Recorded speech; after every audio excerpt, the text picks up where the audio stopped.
Um, so will I do another video here at Virginia Center Commons? I really doubt it for now. I feel like I've done pretty much everything I can for now. I think the only way I would come back to the mall is if, well, they announce that it's totally closing up for good. Well, everyone, it's time. I saw an article the other night that said demolition would begin in November for Virginia Center Commons. But let's start with the history, all the way back to 1991 when Edward J. DeBartolo was continuing to open malls across the country. The original anchors here were Leggett and Hess's. Sears, JCPenney's, and Hecht's would join later. Hess's would become Proffitt's in 1993. The anchors and even the mall itself reshaped 3 other malls in the area. Azalea Mall had been pushed to dead mall status due to graying of the community, and this new mall, Virginia Center Commons that is, just pushed it to dead mall status even further. In fact, if you saw my Azalea Mall video, you know that crime tried to migrate from Azalea Mall to Virginia Center Commons, but the local police and mall security put a stop to that. Remember that for later. Sears had gone from Eastgate Mall to Virginia Center Commons, and JCPenney at Willow Lawn also went to Virginia Center Commons. This pushed Willow Lawn to be more of a community shopping center as opposed to a regional shopping district. There was also a Ruby Tuesdays attached to the food court. By the way, the Ruby Tuesdays location became a few different restaurants. Upon asking around, I was told that it was a Mexican restaurant at one point and also a Chinese buffet and a seafood restaurant. If any of these are correct or I left out some possibilities, please let me know in the comment section down below. Leggett would become Belk for a short time in 1997, and Dillard's took over the Proffitt's location. Both locations were even a Dillard's at one point. Virginia Center Commons was quite popular when it first opened. It was even just known as The Mall in its early years. I saw the comments on one of my earlier tours of this place, and people were talking about how sad it was to see it go from being one of the hangout spots to a barren wasteland of what it used to be. In 2006, Hess's would become Macy's as part of a nationwide buyout. The Dillard's at the Hess's spaces became an outlet store and survived until about 2011. That became Burlington Coat Factory. The other Dillard's location became an American Family Fitness. It was at the time of the 2010s when the anchors started vacating, starting with Macy's in 2016, which closed 36 of their underperforming stores. Sears would close in early 19 along with 40 other underperforming stores. And finally, JCPenney's closed on July 31st, 2020. I also want to mention that the mall was sold to Kohan in January of 2017. People who are in the Dead Mall community know about this, but in case you are not in the Dead Mall community, let me fill you in. Kohan is a notorious group that tends to talk a big game of turning malls around, but pretty much just let them sit to rot. They have about a 3-year contract which I knew was not going to be renewed, and of course I was right.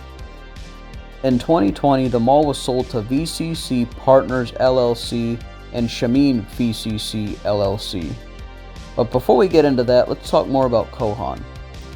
So Kohan landed themselves in quite a bit of trouble with this mall, including not paying the property taxes and not keeping the building up to code. There was even a whole debacle over how they let the parking lot get to a pretty bad state. I walked around the mall with one of my subscribers and friends, Michael, and we noticed that around the Sears, which had been closed at that point, was unbearably hot, so there was no air conditioning. When I went and filmed this mall a second time, this was right after Christmas, I felt that the inside was very cold, meaning there was no heat on. As someone who grew up in Central Virginia, I never really knew about this mall's existence until about 2010, unfortunately. And of course, by this point, it was well past its prime, so my experience is quite different than most people's. Even with that being said, I think there's quite a few reasons this mall failed. Short Pump Town Center opened in 2003, and I believe most of the upper middle class took their money to Short Pump rather than spending it at VCC. Also, I could not find the comment, but on one of my old videos, someone mentioned that there was a bus line that went from downtown Richmond to the mall, and was eventually removed because of the reason I'm about to mention. and what I also feel is the main reason the mall closed. Crime. According to the comment I read earlier, the bus line brought in people to the mall from the rougher parts of Richmond. In 2009, a man was arrested after peeping under the bathroom stalls in the women's rooms.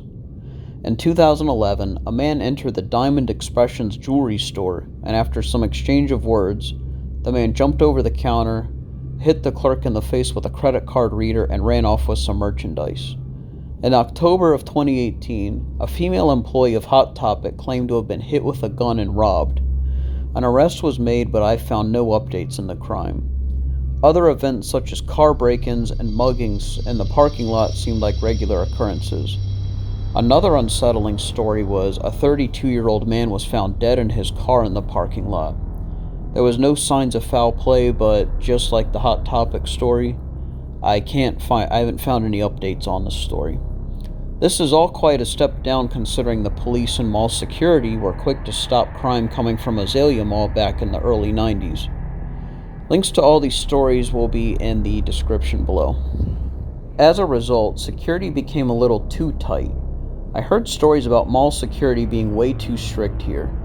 I even read a post from someone saying they were told not to cross their legs when they sat down, and even some instances when a sheet of paper with the rules was handed out. I even had to go in with a hidden camera because I heard stories of people literally being chased into the parking lot of the mall for taking pictures or video. With security being so strict, I can imagine it made mall patrons feel very unwelcome. This, I think, was minor in the grand scheme of things, but the mall never received any renovations. Also on my trip to the mall with Michael, he told me that the mall had the same decor it had when it first opened in 1991. I can believe it because when I looked at the storefronts of the anchor stores, it reminded me of a lot of the 90s aesthetic from South Park Mall, such as the pink marble where Hex used to be, or the black marble where Leggett used to be. I personally don't mind the old renovations because of the nostalgic feel. I remember hearing about this a while ago, about possibly turning the mall into an outdoor shopping area with apartments and restaurants, but I never really knew why it didn't come to fruition. Based on the picture here, it looks like it would have been really nice. It could have been like what happened to the Cloverleaf Mall area, where if taken care of quick enough, it could have new life. One other thing I wanted to talk about was something that was brought to my attention when I did my very first walkthrough. Where the Old Navy used to sit, there was a junior anchor called Circus Playhouse. I never saw it opened on my trips, but from what I saw, it was a place to take kids for parties. I was also told that it had scathing reviews, so I went online and the reviews were pretty bad. Everything from the staff being rude, and the place just being dirty and not well maintained. Even stranger was when I looked it up on Google, it said they were opening at 10 a.m. even though the place has been closed for well over a year. So what is currently going on with the mall? The plan is to demolish it in November of 2020 and build a sports park there. While I'm sure the people who grew up there are sad to see it go, it's good to see that the property is being put to better use. Me personally, I think a sports park would work better there than a mall right now anyway. Before I close out the video, I found out that Regency Square in Richmond is losing its JCPenney's next month, which will officially leave the mall anchorless. Should I do a follow-up video with the history of it? Let me know down below. Also, I'm going to leave links in the comment section below of all the Richmond area dead malls that I've covered thus far. I hope you enjoyed the video, hope you learned something, and I will catch you guys on the next video.